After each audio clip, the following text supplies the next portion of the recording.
संन्यास ले लो संजू, ये बात हम नहीं कह रहे हैं, ये बात सोशल मीडिया पर इस वक्त ट्रेंड कर रही है। न्यूज नेशन देख रहे हैं आप, बहुत बहुत स्वागत है आपका। मैं हूं आपके साथ चिराग सुखीजा, मेरे साथ दीपक जी मौजूद हैं, लक्ष्य जी मौजूद हैं, अस्मिता जी मेरे साथ मौजूद हैं। और आज बात इसी पर कर रहे हैं कि आखिर कब तक संजू सैमसन को नजरअंदाज किया जाएगा। आखिर कब तक कप्तान हार्दिक पांड्या, पहले हमने देखा कप्तान विराट कोहली थे, संजू सैमसन को मौका नहीं मिला। हमने देखा कप्तान रोहित शर्मा आए, तो कप्तान तो बदल रहे हैं लेकिन संजू सैमसन को अभी भी मौका नहीं मिल रहा है। तीसरा T20 मुकाबला भी हमने देखा, उसमें भी ऋषभ पंत को चांस मिला। तो सबसे पहले दीपक, नाराजगी फैंस की सोशल मीडिया पर दिखाई दे रही है, क्या कुछ है कि क्यों नहीं चांस मिल रहा है, या क्यों फैंस का गुस्सा आखिर जायज है? देखिए, फैंस के गुस्से की अगर हम बात करें तो वो जायज़ है। हर व्यक्ति का अपना एक फैन फॉलोइंग होता है और वो एक्सपेक्ट करता है कि उसे एक मौका दिया जाए। और जब टैलेंटेड है बंदा, 17 साल की उम्र में वनडे क्रिकेट में डेब्यू करता है, डेब्यू करने के बाद 2-2 सेंचुरी मारता है, एक हाफ सेंचुरी मारता है और फिर फर्स्ट क्लास क्रिकेट में अपनी मजबूत मौजूदगी दर्ज कराता है। उस व्यक्ति को अगर आप ऐसे महत्वपूर्ण मौके पर खेलने का मौका नहीं देते हैं तो स्वाभाविक सी बात है फैंस नाराज होंगे। और जिस तरह का प्रदर्शन टीम के अन्य खिलाड़ी कर रहे हैं, खास तौर पर अगर संजू जिस जगह पर खेलते हैं, यानी कि विकेट के पीछे वो फील्ड में मौजूद रहते हैं और जब स्टंप्स के आगे रहते हैं तो धुआंधार पारी खेलते हैं। जितना उन्हें मौका मिलता है वो कोई कोताही नहीं करते। विकेट के पीछे वो जब रहते हैं तो उस दौरान भी उनकी मौजूदगी फिलहाल जो पंत है उससे बेहतर उनके फैंस बता रहे हैं। और ऐसे में ये एक्सपेक्टेशंस बढ़ जाते हैं। हम सोशल मीडिया पर, ट्विटर पर ये ट्रेंड कर रहा है कि संजू संन्यास ले लो, लेकिन गुस्सा टीम मैनेजमेंट के प्रति लोगों का दिख रहा है। कई ट्वीट्स मैंने देखे हैं और कई वेरीफाइड हैंडल, कई स्पोर्ट्स जर्नलिस्ट भी ये ट्वीट कर रहे हैं कि I am fed up of this team management. Team management क्या डिसाइड कर रही है, या फिर क्या सिर्फ कैप्टन के भरोसे छोड़ दिया गया है? और कैप्टन के भरोसे छोड़ दिया गया है तो जिस तरह से अभी हमारे सहयोगी ने कुछ कैप्टन्स के नाम लिए कि उनकी कप्तानी में संजू सैमसन को मौका मिल सकता था, ग्रूमिंग का मौका दिया जाता है। ऐसे कई खिलाड़ी हैं जिन्हें बार बार मौका दिया जाता है, तो ये नाराजगी स्वाभाविक सी बात है। और ट्वीट्स आपके सामने दिख भी रहे, डर्टी पॉलिटिक्स। अब क्या कहेंगे इसको, पॉलिटिक्स, अब पता नहीं पॉलिटिक्स है कि नहीं है, लेकिन भेदभाव जरूर है। ऋषभ पंत को इतने लगातार मौके मिल रहे हैं। आप देखिए, 2015 में अपना डेब्यू कर लेते हैं और आज तक, मतलब 8 साल हो गए, 16 मैचेस खेले हैं, केवल 2 मैच 1 साल में। बड़ी नाइंसाफी है। और कप्तान बदले, फॉर्मेट बदला, लेकिन नहीं बदली तो इस खिलाड़ी की किस्मत। खिलाड़ी मतलब करे तो क्या करे, रन बना रहे। इस साल T20 फॉर्मेट में 6 मैचेस खेले, 180 के करीब रन है, 45 के करीब की एवरेज है, 160 के करीब की स्ट्राइक रेट है। अब इससे ज्यादा एक खिलाड़ी क्या करके दे? सूर्य कुमार यादव के भी यही इसी टाइप के आंकड़े हैं, लेकिन उनको मौके मिले तो आप देखिए। बिल्कुल, जो पहला ट्वीट हमने देखा था डर्टी पॉलिटिक्स, आप जो आंकड़े बता रहे हैं वो आंकड़े कहीं से ये नहीं कहते कि संजू की किस्मत खराब है। कहीं ना कहीं कुछ ना कुछ डर्टी पॉलिटिक्स है। रवि शास्त्री का नाम लिखा है फैंस ने। Sanju deserve to be in team when players like Pant, Hooda और Harshal getting chance again and again, so why can't he? ये सबसे बड़ा सवाल है कि आप ग्रूमिंग का मौका दे रहे हैं लाइट मैचेस में, तो फिर संजू को मौका क्यों नहीं? बिल्कुल दीपक, यहाँ पर अगर देखें तो जिस तरह से अब गुस्सा देखने को मिल रहा है और जिस तरह से यहाँ पर अब सवाल उठाए जा रहे हैं कि आखिर संजू को मौका क्यों नहीं दिया जा रहा है। हालांकि मैं क्रिकेट का बहुत ज़्यादा नॉलेज नहीं रखती हूँ, यहाँ पर स्पेशली आई इसलिए हूँ कि चिराग और आपके पास काफ़ी ज़्यादा नॉलेज है और काफ़ी ट्विटर में देखा मैंने जिस तरह से वो ट्रेंड हो रहा था, तो मुझे लगा कि समझना चाहिए कि आखिर क्या है। तो फिर अब जिस तरह से मैं देख रही हूँ जो ट्रेंड निकल कर आ रहा है, अब सवाल ये हो रहा है कि अगर ऋषभ पर इतना ज़्यादा भरोसा जताया जा रहा है तो बाकी के भी जो प्लेयर्स हैं, और संजू क्योंकि काफी अच्छा खेलते हैं तो उन पे भी भरोसा दिखाना चाहिए और एक मौका तो बनता है हर किसी के लिए। अब यहाँ पर ये बन रहा है मौका कि आखिर उन्हें मौका नहीं दिया। अब जैसे अगर चहल की देखें तो उन्हें भी बाकी के मैचेस में अगर पीछे बैठा दिया गया था, लेकिन अब एक मौका दिया और उन्होंने 2 विकेट लिए भी थे। अब कहीं ना कहीं ऐसे आने वाले जो भी खेल चल रहे हैं उसमें भी भरोसा जताना चाहिए और ये भी बनता है कि नए प्लेयर्स जो हैं उनको भी कहीं ना कहीं आगे सराहना देनी चाहिए, ताकि जो क्रिकेट का जो जिस तरह से फॉर्मेट चला आ रहा है उसमें थोड़ा बदलाव आए। क्योंकि जिस तरह से अभी कुछ मैचों में हमने देखा है जो हमारे भारत की जो स्थिति है वो कहीं ना कहीं डामाडोल स्थिति नजर आई है, चाहे ओपनिंग प्लेयर्स को लेकर हो। और आज के भी अगर मैच में हम देखें तो ऋषभ पंत और ईशान है, तो ये ईशान पे भी जैसे अभी कई मैचों में वो खेलते हुए नजर नहीं आए, और आज क्योंकि वो खेल रहे हैं तो जिस तरह से अब वो आज खेले हैं तो एकदम से हम भरोसा नहीं जता सकते, पर ये उम्मीद है कि वो खेलेंगे, आज नहीं तो कल खेलेंगे। ऐसे ही हम संजू पर भी ये भरोसा जता सकते हैं। लेकिन अब ये जो सवाल और ये जो ट्रेंड हो रहा है कहीं ना कहीं चर्चा का विषय जरूर बन रहा है। लक्ष्य, बिल्कुल चिराग, एक सवाल मेरा आपसे है जी, संजू एक्सपीरियंस्ड है या युवा खिलाड़ी है? देखिए एक्सपीरियंस्ड है मेरे हिसाब से, मैच तो experienced नहीं है। दिखा रहे हैं उनके मैच नहीं दिखा रहे हैं, आंकड़े बता रहे हैं कि आपने सिर्फ 20 ही मौकों में उन्हें चांसेस दिया और इस साल तो 6 ही मैच खेले हैं वो।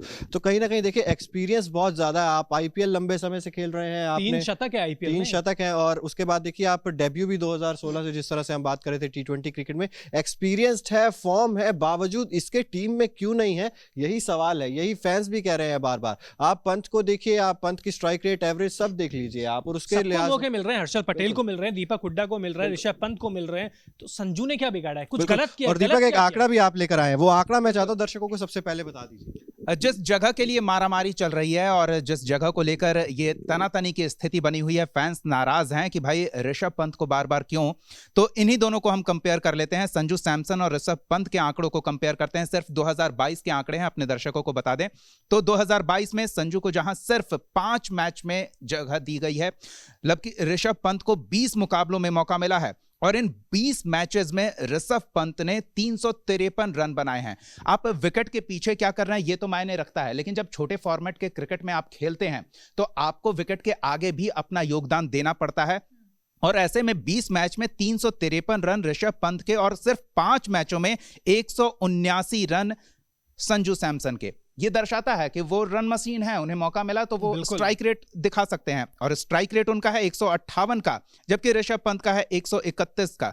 और हाईएस्ट स्कोर की भी बात करें तो ऐसा नहीं है कि कुछ बॉल में ताबड़तोड़ चौके छक्के मारे और वापस लौट गए पेविलियन। इनका हाईएस्ट स्कोर 77 है, जो कि 20 ओवर के फॉर्मेट में एक अच्छा स्कोर माना कहा जा जाता है, सकता है। बिल्कुल। ऋषभ पंत का हाईएस्ट है 52 नॉट आउट का।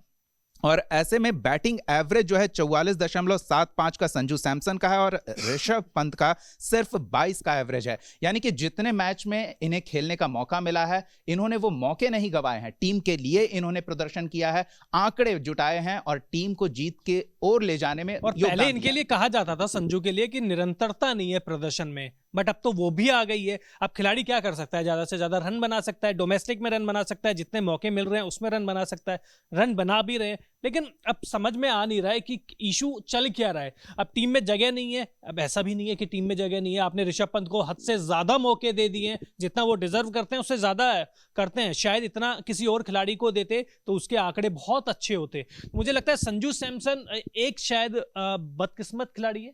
बिल्कुल लक्ष्य, यहाँ पर एक सवाल ये भी बनता है कि जिस तरह से अब संजू सैमसन को मौका नहीं दिया जा रहा है और ऋषभ पंत को इतने सारे मौके दिए, इतना ज़्यादा मौके देने के बाद भी उनका प्रदर्शन में कुछ बदलाव नहीं आया। अब यहाँ पर ये सवाल अहम बनता है कि क्या टीम को लेफ्ट राइट कॉम्बिनेशन बहुत ज़्यादा ज़रूरी है और जो लोग अच्छा प्रदर्शन कर सकते हैं, जो टीम को अच्छे पायदान पर ले जा सकते हैं, उनकी वैल्यू नहीं है? ये एक बड़ा सवाल यहाँ पर बनता है लक्ष्य। बिल्कुल, संजू के साथ तो ये वाला इशू भी नहीं है, क्योंकि ईशान किशन अगर ओपन भी करते हैं तो लेफ्ट हैंडेड है उनके पास। और अब तो ऋषभ पंत से आप ओपन करा रहे हो ना, तो अब दोनों लेफ्ट हैंडेड हो गए। ऋषभ पंत भी लेफ्ट हैंडेड है और ईशान किशन भी लेफ्ट हैंडेड है, तो आप लेफ्ट और राइट का कॉम्बिनेशन तो आप ढूंढ ही नहीं रहे हो। तो ये चीज ये लेफ्ट राइट का कॉम्बिनेशन ज्यादा मायने नहीं रखता है, लेकिन इससे नहीं, पहले क्रिकेट जो में आपने ये सवाल बहुत- पूछा था कि हाँ। बार बार और लोगों को मौका हाँ। मिल रहा है और ये किसी ऐसे फेज से भी नहीं जा रहे हैं कि रन नहीं बन रहे। लो स्टैंडर्ड में चल रहे हैं। ऐसी स्थिति में तो विराट कोहली को भी हम कंपेयर कर सकते हैं। बिल्कुल। संजू के फैंस स्वाभाविक तौर पर विराट कोहली को एक उदाहरण के तौर पर रखेंगे कि जब वो परफॉर्म नहीं करते हैं फिर भी उन्हें टीम में क्या सिर्फ पिछले परफॉर्मेंस के बल पे, और अगर पिछले परफॉर्मेंस के बल पे ही किसी व्यक्ति को टीम में जगह मिल जाती है तो फिर संजू को क्यों नहीं? मेरा आप तीनों से एक सवाल है, क्या चयनकर्ता सूर्य कुमार यादव जैसी गलती कर रहे हैं संजू सैमसन के साथ? क्या सूर्या को पहले मौका दे देना चाहिए? बिल्कुल, 31 साल के होने के बाद अगर वो अब टीम में ऐसा प्रदर्शन कर रहे हैं तो आप देखिए कि आपको, अगर आप आईपीएल खिलवा रहे हो, इतना बड़ा टूर्नामेंट आप कह रहे हैं हम 3 महीने का आईपीएल खिलवाते हैं, हम 74 मैच कर रहे हैं, हम इसको 90 मैच करेंगे, हम 10 की जगह 12 टीमें करेंगे, लेकिन उस चीज़ का अगर इंटरनेशनली आपको कोई फायदा नहीं मिल रहा है तो फिर उस चीज़ का कोई मतलब नहीं बनता। हम देख रहे हैं कि दावेदार कितने सारे हैं यहाँ पर। ओपनिंग की अगर मैं बात करूँ तो अगर ऋषभ पंत को आप कहीं ना कहीं जबरदस्ती फिट करने की कोशिश कर रहे हैं, आप बाकी चेहरों को क्यों नहीं चांस दे रहे हैं? यहाँ पर संजू सैमसन की बात तो हम कर रहे हैं क्योंकि उनका नाम सबसे आगे चल रहा है इस लिस्ट में, लेकिन आप देखेंगे यशस्वी जायसवाल, देवदत्त पडिक्कल, बिल्कुल। राहुल त्रिपाठी, कितने ही नाम हैं जो अभी दावेदार हैं। और देखिए T20 क्रिकेट में आप ये नहीं कह सकते कि आपको बहुत ज्यादा एक्सपीरियंस है आप चल जाएंगे। आप देखिए हालिया फॉर्म उनका कैसा है। उन्होंने विश्व कप से पहले हमने दक्षिण अफ्रीका के खिलाफ जो बिल्कुल। T20 सीरीज देखी, बहुत अच्छा प्रदर्शन संजू सैमसन ने वहां पर किया। एक मैच जितवा दिया और एक ऑलमोस्ट जितवा दिया था। और आपने बात करी जबरदस्ती खिलाने वाली, पंत को जबरदस्ती खिलाया जा रहा है, वहीं संजू को आप किसी भी नंबर पे खिला सकते हो। आप उनको नंबर 4-5 पे खिला सकते हो, नंबर 3 पे वो राजस्थान रॉयल्स के लिए खेलते हैं, ओपन वो कर सकते हैं। तो आपको जब इतना वर्सेटाइल खिलाड़ी मिल रहा है तो आप उसको क्यों मौका नहीं दे रहे हैं? बिल्कुल, तो यही सवाल है कि देखिए संजू सैमसन को आप अगर ऋषभ पंत को जबरदस्ती फिट कर रहे हैं, तो हमने दिनेश कार्तिक और ऋषभ पंत से देखा कि आप दोनों को खिलाकर भी देख रहे थे, तो आप एटलीस्ट दोनों को खिलाकर भी आप चांस दे सकते हैं। उसमें हमने आज के मुकाबले में देखा आपने वॉशिंगटन सुंदर को नहीं खिलाया था और आप लेकर आए थे हर्षल पटेल को। तो आप देखिए कि अगर आप वेरिएशंस करना चाहते हैं, आप चेंजेस के लिए तैयार हैं, तो फिर संजू के साथ आप चेंज क्यों नहीं कर रहे हैं? बिल्कुल, देखिए यहाँ एक समस्या ये भी हो सकती है कि कभी कभी सिलेक्शन कमेटी में किसी का वर्चस्व होता है, कोई उसका फेवरेट खिलाड़ी है, जैसे संजू सैमसन। द्रविड़ संजू को ग्रूम करने में काफी मेहनत कर चुके हैं और संजू की काफी तारीफ किया करते थे अंडर जब वो 19 से कोच आईपीएल में है, थे और वो कोच आईपीएल है। में काफी तारीफ करते थे। तो जब राहुल द्रविड़ जैसा खिलाड़ी, राहुल द्रविड़ ने विकेट कीपिंग भी की है, संजू भी वही फॉर्मेट में है और वो लंबी पारी खेल चुके हैं, तो उन्हें पता है कि किसकी बैटिंग में कितनी कलाबाजी है या फिर कितनी मारक क्षमता है। ये एक विकेट के पीछे वो किस तरह का परफॉर्म करते हैं और उनके रिफ्लेक्सेस कैसे हैं, वो भी द्रविड़ को समझ में है। तो अगर द्रविड़ जैसा खिलाड़ी संजू सैमसन जैसे खिलाड़ी की तारीफ करता है, और वो आप अनुभव की बात कर रहे थे, अनुभव कम है, जो 17 साल में डेब्यू करता है और अभी उसकी करीब 28-29 के बीच उम्र है, तो 10-11 साल का, तो आप अगर मैदान में नहीं खेलते हैं, जो हम टेलीविजन पे मैच देखते हैं सिर्फ वही मैच नहीं होते हैं, प्रैक्टिस अलग से होता है, इन लोग का अलग स्टेट पे खेलते ही रहते हैं, हर समय खेलते रहते हैं, तो एक्सपीरियंस की लेकिन कोई इसी कमी में नहीं है। काटते हुए मैं एक सवाल आपसे पूछूंगा कि राहुल द्रविड़ उनकी तारीफ करते हैं, आपने जैसा बोला, और करते हैं, वो टीवी पे करी है उन्होंने, लेकिन एक कोच के रूप में वो भी तो मौका नहीं देते हैं ना उनको, तो उनके साथ मतलब प्रैक्टिकल और थ्योरी में बहुत डिफरेंस है। यहाँ शायद थोड़ी बात किस्मत की जा सकती है। देखिए असल में आईपीएल जो फॉर्मेट है वो फास्ट फॉर्मेट सिर्फ क्रिकेट फैंस के लिए नहीं है, वो बाजार के लिए भी है, तो उसमें काफी कुछ बाजार भी निर्धारित करता है। अगर कोई इन्वेस्टर इन्वेस्ट कर रहा है, वो किसी खिलाड़ी को अपनी टीम में रखता है, तो वो भी नहीं चाहेगा कि हम उसको बेंच पे बिठा के अपने पैसे बर्बाद करें, उसका यूटिलाइज करें ताकि हमारे पैसे वापस तो मिले, वो 2 चौके 4 छक्के मार ले तो अच्छी बात है, मेरा पैसा वसूल। लेकिन अगर बिठाकर हम वेस्ट कर रहे हैं तो कहीं ना कहीं वो जो एक ट्वीट में था ना, डर्टी पॉलिटिक्स, बिल्कुल वो एक रीजन हो सकता है। दूसरा रीजन है कि अगर हम किसी भी खिलाड़ी को उसके परफॉर्मेंस की बदौलत टीम में जगह नहीं दे पा रहे हैं, और अगर बेंच स्ट्रेंथ की बात करते हैं तो यहां भी गलत है। बेंच पे बिठाए बिठाए बेंच के मौजूद खिलाड़ियों को हम मजबूत नहीं कर सकते हैं जब तक उन्हें मौका नहीं देंगे, हम फील्ड पे उतरकर अपने कला का प्रदर्शन करने नहीं देंगे, उनमें कितना हुनर है वो दिखाने का मौका नहीं देंगे, तो फिर वो बेंच पर बैठे बैठे फिर सड़ जाएंगे, उनका कोई उपयोग नहीं रह पाएगा। यहाँ पर एक मेरे को सवाल याद आया, जिस तरह से आपने बोला कि अनुभव और खिलाड़ी के एक्सपीरियंस के हिसाब से करना चाहिए, लेकिन अगर हम टीम को देखें, मौजूदा हालात में हमारी जिस तरह से टीम चल रही है, हमें हमेशा ये देखना चाहिए कि हमारी टीम किस तरह से आगे बढ़े। टीम को आगे बढ़ाने के हिसाब से हमें फैसले लेने चाहिए और पूरी टीम को इसी हिसाब से हमें पूरा एडजस्ट करना चाहिए। अब उसमें चाहे जो नया युवा हो या फिर पुराना अनुभवी हो, ये देखना चाहिए कि रन कौन ज्यादा अच्छा बना रहा है, टीम को अच्छे पायदान में कौन लेके जा रहा है।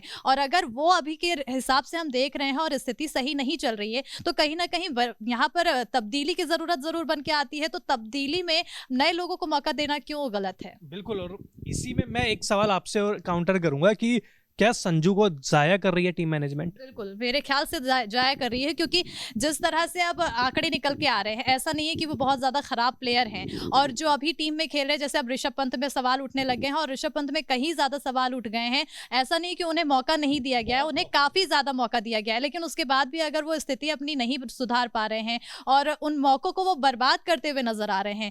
लेकिन जिस इंसान को मौका नहीं मिला है, उसको ज़रूर एक बार मौका देना चाहिए कि क्या पता वो एक बार खेल ले और एक बार, 2 बार, शायद तीसरी बार में अच्छा प्रदर्शन कर ले। जैसे इतने मौके ऋषभ को दिए हैं, संजू सैमसन को भी मौका दिया जा सकता है। बिल्कुल, और चिराग याद होगा आपको T20 वर्ल्ड कप से ठीक पहले रोहित शर्मा भी उनकी तारीफ करते हैं कि ऑस्ट्रेलिया में वो हमारे लिए तुरुप का इक्का साबित होंगे। उसके बाद उनका 15 में भी नाम नहीं होता है।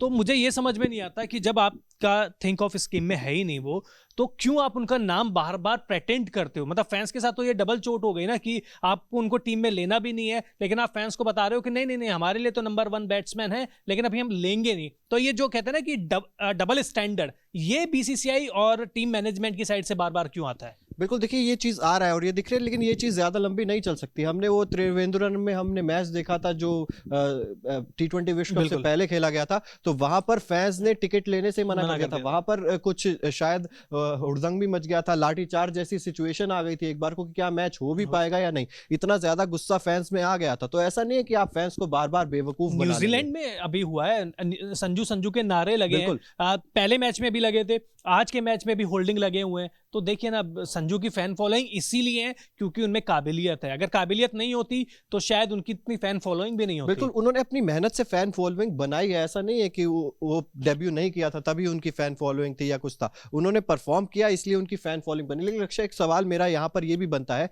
कि अगर चलिए आप ऋषभ पंत को खिलाना चाहते हैं, आप नहीं उन्हें बाहर करना चाहते हैं, आपके मन में नहीं है कि भाई लेकिन क्यों? हमें तो रखना है। क्यों, तो चर्चा कर ही रहे हैं। फेवरेट खिलाड़ी है लेकिन इसलिए। अगर रख भी रहे हैं आप ऋषभ पंत, तो फिर अगर दोनों को खिलाने का अगर आपको चांस मिल रहा है, तो फिर ऐसी स्थिति में क्या प्लेइंग 11 में उनकी जगह दोनों की बन पाती है? किस खिलाड़ी को बाहर किया जा सकता नहीं, है? फिर तो ईशान किशन के साथ नाइंसाफी हो जाएगी। ये आप ऐसे किसी खिलाड़ी को क्यों बाहर करोगे ऋषभ पंत की वजह से जो रन बना रहे हैं? अगर पिछला मैच भी देख लें हम, तो ईशान किशन ने 35 रन बनाए, ऋषभ पंत 6 रन बनाते हैं, ठीक है। लेकिन आप ये देखिए ना, ईशान किशन ने पूरे साल अच्छा प्रदर्शन किया है। विराट कोहली के बाद वो सबसे ज्यादा रन बनाने वाले भारतीय खिलाड़ी हैं T20 में। तो आप ऐसे खिलाड़ी को बाहर कर दोगे ऋषभ पंत की जगह, कि जो पूरे साल रन बना रहा है, तो मुझे लगता है कि देखिए ऋषभ पंत अच्छे खिलाड़ी हैं, तो अभी वनडे और टेस्ट में अच्छा प्रदर्शन कर रहे हैं। और एक बात शायद आप सबने गौर करी होगी कि आईपीएल में भी ऋषभ पंत का प्रदर्शन डिप हुआ है, गिरा है। वो 1 साल 2 साल पहले ऋषभ पंत नहीं है जो आते के साथ ही लंबे शॉट मारते थे। आज वो स्ट्रगल करते हैं, तेज गेंदबाजी के अगेंस्ट भी करते हैं, स्पिनर्स के अगेंस्ट भी करते हैं। तो ऋषभ पंत की जो मुझे लगता है ना कि जो कमजोरी है, वो सारे के सारे गेंदबाजों ने बहुत अच्छे से पढ़ ली है। और बिल्कुल देखिए, आईपीएल की बात जब चल रही थी, आईपीएल में कंसिस्टेंटली प्रदर्शन गिरा भी है, और वहां पर आप दिल्ली कैपिटल्स के कप्तान हैं।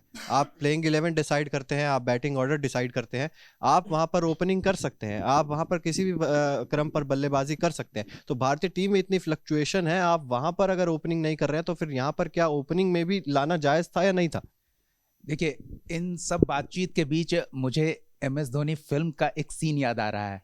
वो धोनी डिसाइड करते हैं सिलेक्शन कमेटी के साथ कि सहवाग अब उस फॉर्मेट में फिट नहीं हो रहे हैं, और उसके बाद मीडिया में कवरेज आता है धोनी और सहवाग में तन गई है।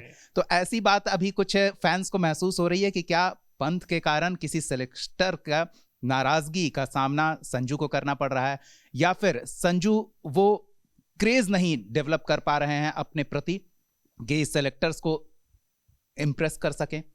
तो ये इंडिया है, यहां हर दूसरा व्यक्ति क्रिकेट एक्सपर्ट है, बिल्कुल, और वो फैन है किसी न किसी कारण से। किसी एक मैच के कारण भी किसी व्यक्ति का हजारों फैन फॉलोइंग बन सकता है। तो वो एक्सपेक्ट करेंगे कि एक मौका और, इस बार नहीं, एक मौका और। लेकिन सेलेक्टर्स क्या सोच रहे हैं, टीम मैनेजमेंट क्या सोच रही है, और आखिरकार कैप्टन क्या सोच रहा है अपने प्लेइंग 11 को लेकर, उस पर भी ध्यान देने की जरूरत है। हम फैंस की बात कर रहे हैं, सेलेक्टर्स, कप्तान, कोच वो प्रोफेशनल है, उनको इस अभी चीज हम के लिए मोटे पैसे मिल रहे हैं। बिल्कुल, लेकिन आप फैंस की बात करते करते अभी ऋषभ पंत ने किस तरह से पिछले दिनों परफॉर्म किया है, पिछले टूर्नामेंट्स में परफॉर्म किया है, उसकी बात कर रहे थे। अभी थोड़े लो चल रहे हैं, तो लो में मैनेजमेंट भी ये सोचती है कि एक मौका और, वही एक मौका। लेकिन यहां सवाल ये हो जाता है कि संजू के फैंस कह रहे हैं कि ये मौका संजू को क्यों नहीं ये मौका मिल रहा है। ये सबसे बड़ा सवाल है, और उस सवाल का जवाब तभी मिलेगा जब अंदर से कोई अपनी बात सामने रखेगा, और ये कम ही होता है कि कोई अंदर की बात बाहर लेकर आए। बिल्कुल। और चिराग, बोर्ड का कितना फर्क पड़ता है, एसोसिएशन का कितना बड़ा फर्क पड़ता है। दिल्ली से आते हैं ऋषभ पंत, खेलते हैं दिल्ली की साइड से, मुंबई लॉबी हमेशा हावी रहती है, बेंगलोर हावी रहती है, केरला क्रिकेट में इतना नाम है नहीं, हम सभी को पता है। तो एसोसिएशन का कितना बड़ा इम्पैक्ट पड़ता है, क्योंकि वोट भी बहुत बीसीसीआई में बहुत मायने रखते हैं। बिल्कुल बिल्कुल, देखिए ये चीज़ तो इम्पैक्ट पड़ता है। मैंने इस चीज़ का जिक्र पहले भी किया था कि लॉबी का इफेक्ट तो ज़रूर पड़ता है। हमने देखा है कि किसी लॉबी की ज़्यादा डोमिनेंस जब रहती है तो वहाँ से खिलाड़ी निकलते हैं, और मुझे लगता है कि कहीं ना कहीं ऋषभ पंत को भी शायद उस चीज़ का साथ मिल रहा है। अब बीसीसीआई में देखिए, जो समिति है, पूरी चयन समिति है, वो बदलेगी। उसके बाद ये चीज़ इंटरेस्टिंग हो जाएगी कि अगर ऋषभ पंत रन नहीं बना रहे हैं तो क्या उनको 15 सदस्य स्क्वाड में अभी भी बैकअप ऑप्शन की तरह भी रखा जाएगा या नहीं रखा जाएगा? क्योंकि जहां तक सवाल है कि आप बाकी खिलाड़ियों को बोल देते हैं आपकी डोमेस्टिक खेल लीजिए, आप सैयद मुश्ताक अली के साथ नहीं बोल सकते ना, फेवरेट खिलाड़ी है। किसके फेवरेट खिलाड़ी? वही तो नहीं किसी के तो होंगे, तभी तो खेल रहे हैं, किसी ना किसी के तो हैं।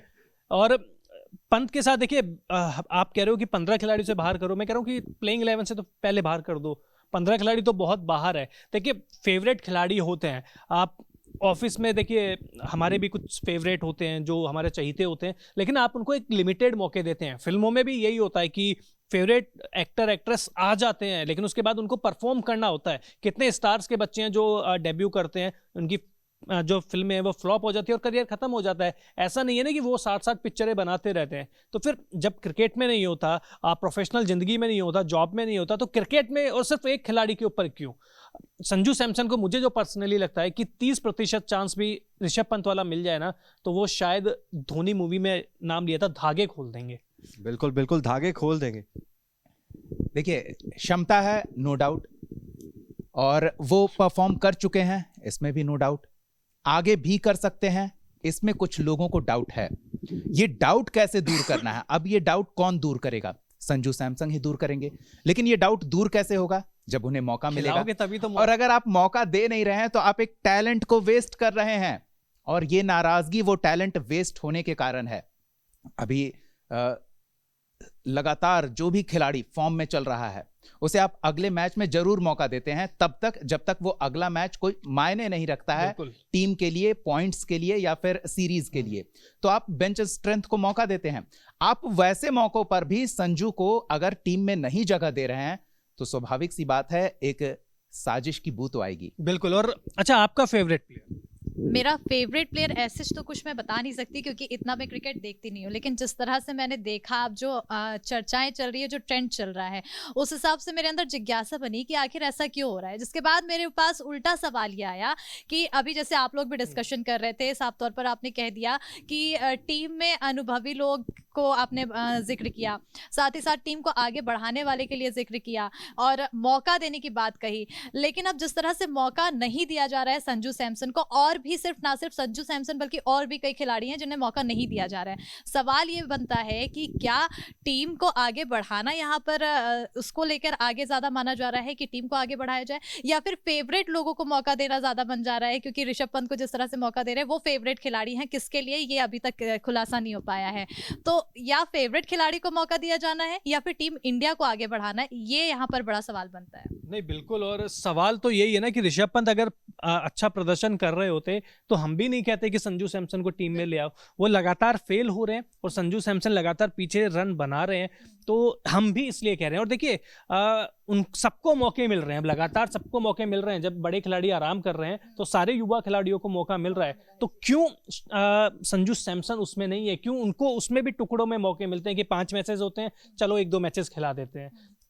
एक खिलाड़ी के तौर पे भी आप देखें ना कि वो जा रहे हैं, सपोज कीजिए कि 5 मैचों की सीरीज है, तीसरे या चौथे मैच में उनको मौका मिलता है, वो बैटिंग करने जाएंगे, उनके दिमाग में क्या वो खुल के बैटिंग कर पाएंगे? मुझे नहीं लगता। उनके दिमाग में ये चलेगा कि यार पता नहीं अगले मैच में मैं खेलूंगा कि नहीं खेलूंगा, अगले मैच में खेलूंगा नहीं खेलूंगा। ये कहीं ना कहीं प्रेशर भी और खिलाड़ियों के अंदर लेकर आता है, और ऐसे में अब बाय चांस अगर किसी को मिल भी जाता है मौका तो वो इस प्रेशर में खेलेगा कि अगर इस बार मैंने अच्छा नहीं खेला तो आगे आने वाले मैच में मैं अच्छा, पता नहीं मुझे मौका मिलेगा कि नहीं। तो कहीं ना कहीं ये प्रेशर एक और बड़ी वजह बन सकती है जो खिलाड़ी हैं हमारे, उनका परफॉर्मेंस खराब करने की। और आने वाले जिस तरह से खेल जिस तरह से चल रहा है और मौका जिस तरह से दिया जा रहा है, ये कहीं ना कहीं बड़ी वजह बन रही है हमारी टीम इंडिया को पीछे करने की। और खेल के हमारी जो हमारा खेल चल रहा है, वो कहीं ना कहीं हमारा जो खेल का दायरा है वो बिगड़ता हुआ भी नजर आ रहा है। ये खेल में एक अलग खेल चल रहा है, खेल में खेल चल रहा है, वही बात है। और ट्वीट्स भी दिखाएंगे किस हिसाब से फैंस नाराज है, न केवल संजू के फैंस बल्कि भारतीय क्रिकेट के वो फैंस है। तो आप देखिए आपके सामने, Sanju deserve to be in team when players like Pant, Hooda, Harshal getting chance again and again, so why can't he? Unfair, obviously unfair. ये तो वी वांट संजू। ये न्यूजीलैंड की तस्वीर है। Another day, another match, another ignorance. Being Sanju isn't easy by any means। बिल्कुल यार, बहुत मुश्किल होता होगा ना। और खिलाड़ी, ये देखिए मैं इनको पर्सनली जानता हूं और बहुत अच्छे खिलाड़ी के साथ साथ इंसान भी है, मजबूत है, लेकिन मजबूती कभी ना कभी तो टूटती होगी। बिल्कुल, ये लगातार ट्वीट्स ये दर्शा रहे हैं कि संजू सैमसन जी, संजू सैमसन फैंस के दिलों पर राज कर रहे हैं और ऋषभ पंत को रिफ्रेश किया जा रहा है। Feeling sad for my man, Sanju Samson के लिए। ये कोई राहुल संजू ही हैं और स्वाभाविक सी बात है, आप बाहर बैठकर देख रहे हैं, आपको लगता है कि आप इस मैच में कुछ कर सकते हैं, तो ये निराशा का भाव, how unlucky is Sanju Samson that he doesn't even get a chance to play in a dead rubber in the second strings in playing 11 of Indian team. Samson should retire and better play overseas league like FAF. At least he will get the respect. ये और भी दुखदाई स्थिति है। ये दर्शा रहा है कि हमारा इंडियन क्रिकेट टीम किस स्थिति में जा रहा है। रवि शास्त्री पर भी लोग उंगलियां उठा रहे हैं और स्वाभाविक सी बात है, रवि शास्त्री काफी कंट्रोवर्शियल रहे हैं जब से वो फील्ड से बाहर क्रिकेट डिसीजंस लेने लगे हैं। तो बिल्कुल दीपक, जिस तरह से ट्वीट सामने आ रहे हैं, लोगों का गुस्सा सामने आ रहा है, अब ये भी यहाँ पर सवाल उठाया जा रहा है कि अगर आपके सर पे गॉड फादर का हाथ है तो आप टीम इंडिया में सरवाइव कर सकते हैं। तो यहाँ पर एक गॉड फादर का भी जिक्र किया गया है। ये भी कहीं ना कहीं अब खिलाड़ी जो हैं, जो अच्छा प्रदर्शन करते हैं, उनको पीछे करने का यहाँ पर दिखाई दे रहा है कि अगर आपके सर पे गॉड फादर का हाथ नहीं है तो आप नहीं खेल सकते, आपको मौके नहीं मिलेंगे और फिर तलाशने में दिक्कत होगी। तो गॉड फादर है कौन? यही तो सवाल यहाँ पर बन रहा है कि आखिर कौन है गॉडफादर, और वही उसी पे लगातार चर्चा भी हो रही है। और लगातार जो दर्शक है, जो फैंस हैं, उनकी तरफ से भी ये ट्वीट करके कहा जा रहा है कि आखिर गॉडफादर कौन है, और उसी को खोजने की लगातार कोशिश की जा रही है। अब ये निकल कर तब सामने आएगा जब अंदर से बात कहेगी, जैसा कि दीपक जी ने जिक्र किया था। आज के जमाने में अगर गॉडफादर भी चलते हैं तो मुझे नहीं लगता गॉडफादर चल पाएंगे। बिल्कुल। और देखिए, वो कहते हैं ना, गुड नोटबुक में तो है, गुड नोट पे तो है वो, क्योंकि ऋषभ पंत की विराट कोहली से भी बहुत अच्छी बनती है, रोहित से भी अच्छी बनती है, भैया भैया बहुत होता है। और जितना भी मैं क्रिकेट कवर किया है, तो मुझे लगता है कि ऋषभ पंत एक ऐसे खिलाड़ी है जो सबसे बनाकर भी रखते हैं। चाहे वो धोनी हो, धोनी भैया हो जाते हैं, विराट हो, विराट भैया हो जाते हैं, रोहित हो, रोहित भैया हो जाते हैं। तो जो कप्तान होता है वो पहले भैया हो जाते हैं। यानी कि प्लेइंग स्किल्स के साथ पीआर स्किल्स भी होने चाहिए। बिल्कुल, इंडिया में तो होने चाहिए। इंडिया में मैं आपको एक बहुत अच्छा एग्जांपल देता हूँ। राजस्थान के तेज गेंदबाज थे पंकज सिंह, इंग्लैंड में उनका डेब्यू होता है, बहुत अच्छी गेंदबाजी करते हैं, विकेट नहीं मिलता। तो उनसे बाद में सवाल करते हैं कि ये यार प्रदर्शन इतना अच्छा नहीं रहा। तो उन्होंने बोला कि सबसे ज़्यादा इंप्रेस मेरे से माही हुआ था, धोनी मेरे से इंप्रेस हुए थे। तो फिर मैंने पूछा अगले मैच में क्यों नहीं खेले, फिर कह रहे मैं पीआर नहीं कर पाया ना, अपने आप को बेच नहीं पाया मैं। तो देखिए, पीआर का तो बहुत बड़ा फर्क होता है। चलिए, पीआर के साथ थोड़ा स्कोर कार्ड पे भी संजू की नजर डाल लेते हैं। 20 ओवर्स फॉर्मेट की हम बात करते हैं तो T20 मैचेस में इनका एवरेज 21 का रहा है और स्ट्राइक रेट 135 का रहा है। आईपीएल में एवरेज 30 का रहा है और स्ट्राइक रेट 135 का रहा है। तो अगर 20 ओवर फॉर्मेट की हम बात करें तो यहां आप लंबी पारी के लिए किसी को तैयार नहीं करते। आप जाइए और जितनी देर तक आप पिच पे हैं, लंबे लंबे शॉट्स मारिए, वो स्ट्राइक रेट मैटर करता है। तो 20 ओवर फॉर्मेट में इतना अच्छा स्ट्राइक रेट है। हाईएस्ट स्कोर आईपीएल में 119 का है और T20 में इंडिया की तरफ से खेलते हुए 77 का है। शतक की अगर बात करें तो 3 शतक है आईपीएल में, और अर्धशतक की बात करें तो 17 अर्धशतक और एक कुल 18 अर्धशतक T20 इंडिया के लिए खेलते हुए और आईपीएल के खेलते हुए। और चौके छक्कों की तो बरसात है, बिल्कुल सैकड़ों में है चौके छक्के इनके, जितने भी मैच इन्होंने खेले हैं। तो ये स्वाभाविक सी बात है कि ये शॉर्ट फॉर्मेट में बेहतरीन प्रदर्शन करने वाला खिलाड़ी है, बस मौका मिलना चाहिए। और अगर मौका नहीं मिला तो अभी जो फैंस की नाराजगी भरे ट्वीट्स हम देख रहे हैं ना, उनमें शब्द और कड़वे होते जाएंगे और वो सेलेक्टर्स को जल्द सुनना पड़ेगा। अच्छा, एक सिंपल सा सवाल आप तीनों के लिए, संजू सैमसन को मौका कब मिलेगा? एज अ फैन हम एक्सपेक्ट करते हैं कि अगले मैच में। देखिए, अब तो मतलब 3 T20 पूरे हो चुके हैं, तो अब श्रीलंका के खिलाफ सीरीज खेली जानी है जनवरी में, तभी मौका मिल इस सकता साल है। तो गया, इस साल तो गया। मेरा ये जवाब है कि शायद भगवान को भी नहीं पता कि उनको मौका कब मिलेगा। जिस तरह से कहा जा रहा है कि सैमसन अब संन्यास ले लो, तो यही लगता है यहाँ पर कि अब संन्यास लेने की स्थिति है, क्योंकि मौका मिलता हुआ नजर नहीं आ रहा है। बिल्कुल, 28-29 के हो चले हैं और अगर अब खेलेंगे भी तो मौका नहीं मिल रहा है। वो निराश है और निराश आदमी वो ऊर्जा के साथ नहीं परफॉर्म कर सकता। जब तक आप उनमें वो एक्साइटमेंट खेल के प्रति बरकरार नहीं रखते हैं तो वो परफॉर्मेंस नहीं करेगा, वो प्रेशर में आ जाएगा। स्थिति यहाँ पर जरूर दिखाई देगी। तो अगर अब उन्हें मौका नहीं मिला है तो 30 के बाद वो क्या करेंगे, और सबको सूर्य कुमार यादव तो होता नहीं है। बिल्कुल। और कमेंट बॉक्स में आप भी बताइए ना, क्या संजू के साथ भेदभाव हो रहा है? क्या उनको मौका मिलना चाहिए? क्या ऋषभ पंत को ज़्यादा मौके मिल रहे हैं? कमेंट बॉक्स में ज़रूर बताइए। और संजू के लिए आप क्या कहेंगे? संजू के बारे में सोच के बुरा लगता है? कमेंट बॉक्स में ज़रूर बताइए।